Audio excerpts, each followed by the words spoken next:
பரந்தூர் விமான நிலைய திட்டத்தை கைவிட்ட முதலமைச்சர் விஜய். கிராம சபை கூட்டத்தில் ஏகனாபுரம் கிராம மக்கள் நன்றி தெரிவித்து தீர்மானம். பரந்தூர் பிரதான சாலைக்கு தளபதி விஜய் சாலை என பெயர் சூட்ட திட்டம். விரிவாக பார்க்கலாம்.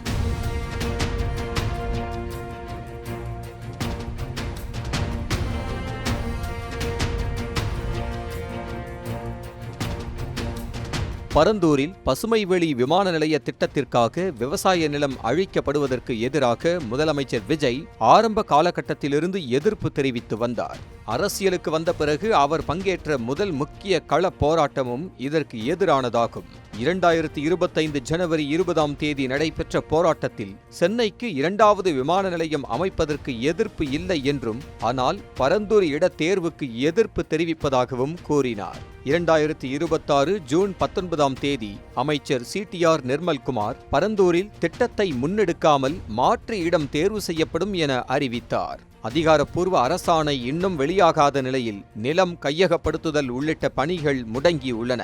பரந்தூர் பசுமைவெளி விமான நிலைய திட்டத்தை அரசு கைவிடும் என அமைச்சர் அறிவித்த நிலையில் திட்டத்தால் பெருமளவில் நிலம் கையகப்படுத்தப்படவிருந்த ஏகனாபுரம் கிராம மக்கள் முதலமைச்சர் ஜோசப் விஜய்க்கு நன்றி தெரிவிக்கும் வகையில் தங்களது பிரதான சாலைக்கு தளபதி விஜய் சாலை என பெயர் சூட்ட தீர்மானித்துள்ளனர்.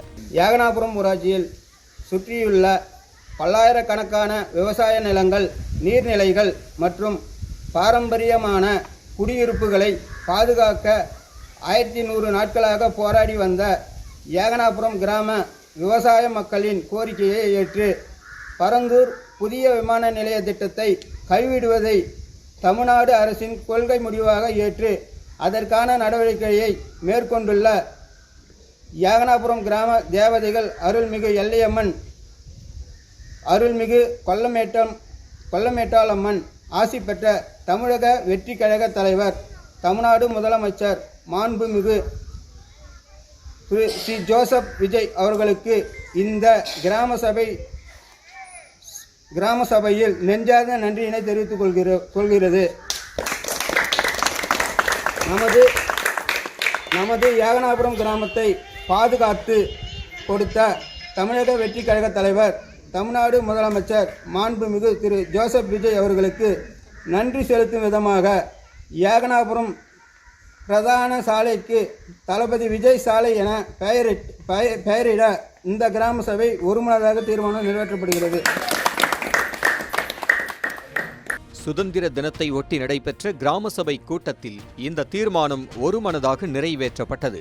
வீடுகள், விவசாய நிலங்கள் மற்றும் நீர்நிலைகள் பாதிக்கப்படும் என கூறி கடந்த 3 ஆண்டுகளாக பரந்தூர் விமான நிலைய திட்டத்திற்கு எதிராக கிராம மக்கள் போராடி வந்த நிலையில் இந்த முடிவு முக்கிய திருப்பமாக அமைந்திருக்கிறது.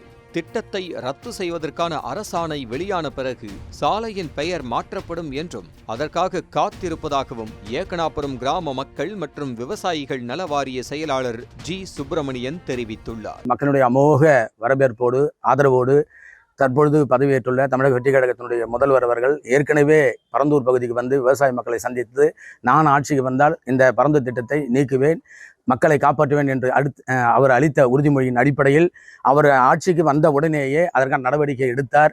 இங்கு பத்திரப்பதிவுகள் நிறுத்தப்பட்டு அவர் அரசினுடைய கொள்கை முடிவாக பரந்தூர் பசுமை விமான திட்டம் இங்கு நிறுத்தப்பட்டு மாற்று ஒரு இடத்துக்கு தேடி அங்கு அது மாற்றப்படுகிறது என்ற அந்த கொள்கை முடிவை அவர் அறிவித்திருக்கிறார்கள். அது இந்த நடைமுறையில் இப்பொழுது சென்று கொண்டிருக்கிற அந்த செய்தியை நாங்கள் அறிந்த அடிப்படையில் பரந்தூர் போராட்ட குழு மக்களோடு சேர்ந்து மகிழ்ச்சியான இருக்கக்கூடிய இந்த தருணத்தில் இந்த கிராம சபை இன்று நடைபெறுகிற சுதந்திர தின கிராம சபையில் நாங்கள் நம்ம தமிழக முதல்வருக்காக விவசாயத்தையும் விவசாய மக்களையும் கிராமத்தையும் இந்த 13 கிராமங்களையும் காப்பாற்றி கொடுத்த நாசகர திட்டத்தை நிறுத்திய நல்ல ஒரு முதல்வர், மாற்றத்தை விரும்புகிற மக்கள் விரும்புகிற முதல்வர் அவருக்கு நாங்கள் இந்த நிலையிலே கிராம சபையில் நன்றி தெரிவிக்க வேண்டும் என்ற அடிப்படையிலே அவருக்கு இன்று முதல்வருக்கு நன்றி தெரிவித்து தீர்மானத்தை நிறைவேற்றியிருக்கிறோம்.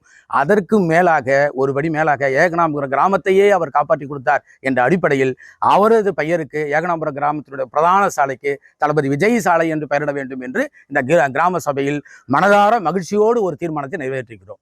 பரந்தூர் விமான நிலைய திட்டத்தால் அதிகம் பாதிக்கப்படவிருந்த ஏகனாபுரம் கிராமத்தில் சுமார் 2500 பேர் வசிக்கின்றனர். திட்டமிடப்பட்ட விமான ஓடு பாதை அமைந்திருந்த பகுதியில் கிராமம் நேரடியாக இடம்பெற்றதால் விவசாய நிலங்களை மட்டும் கையகப்படுத்தாமல் ஒட்டுமொத்த கிராமத்தையே இடமாற்றம் செய்ய வேண்டிய நிலை ஏற்பட்டிருக்கும்.